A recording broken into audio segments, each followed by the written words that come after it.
Hi everyone, in this video we're going to find the limit. We're going to find the limit as x approaches 0 from the left of the sine of x divided by the absolute value of the sine of x. So let's go through this and think about it very carefully. So first of all, what is absolute value? So the definition of absolute value tells us that if you have the absolute value of x, it's a piecewise function, it's x. If x is greater than or equal to 0, and it's minus x if x is less than 0. So in our particular example, we have the absolute value of sine x. So the absolute value of sine x is going to be a piecewise function. It's going to be sine x if sine x is greater than or equal to 0, and it's going to be minus sine x if sine x is less than 0. All right, so we have those absolute value definitions written down over here, and that should help us with our thinking as we approach this problem. Now, whenever you're finding limits, the first thing you want to do is plug in the number. And if you do that, you notice what's going to happen is you'll get sine of 0 over the absolute value of sine of 0, which is 0 over the absolute value of 0, which is 0 over 0, which is undefined. So we can't plug in 0. We have to get rid of the absolute value. In order to do that, we have to think about what's going on here, right? So as x approaches 0, what is happening to the sine function? So if you think about the graph of sine, here's the x-axis, here's the y-axis. Sine of 0 is 0, and it does something like this, right? It's a wave function, periodic with period 2 pi. And so as x approaches 0, this is the graph of sine x.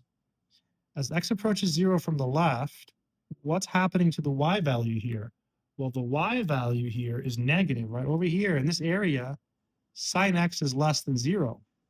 So that would mean that the absolute value of sine x is equal to minus sine x. So rewriting our problem, the limit as x approaches 0 from the left of sine x over the absolute value of sine x. This is equal to the limit as x approaches 0 from the left. Now we can drop the absolute value because as x approaches 0 from the left, x is less than 0. And whenever that happens, the absolute value of sine x is equal to minus sine x. Why? Because when x is less than 0, sine x is less than 0. Right? So as x approaches 0 from the left, x is less than 0. That implies that the sine of x is less than 0. That implies that the absolute value of sine x is minus sine x. So we can drop the absolute value of sine x and replace it with minus sine x. These cancel.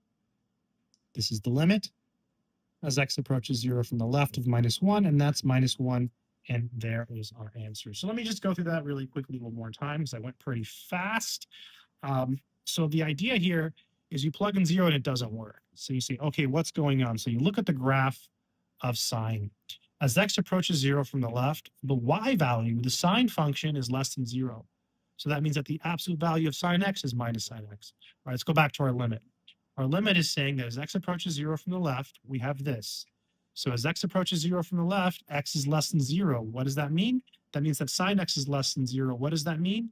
That means that the absolute value of sine x is minus sine x. So you can replace this absolute value with minus sine x, and then you get some cancellation here. And then so it's very easy. You just get negative 1 because as x approaches 0 from the left, what's happening to negative 1? It's just negative 1. And that's the answer. Hey, if you enjoyed this video, check out my math books and courses. Links in the description. Stay strong, my friends.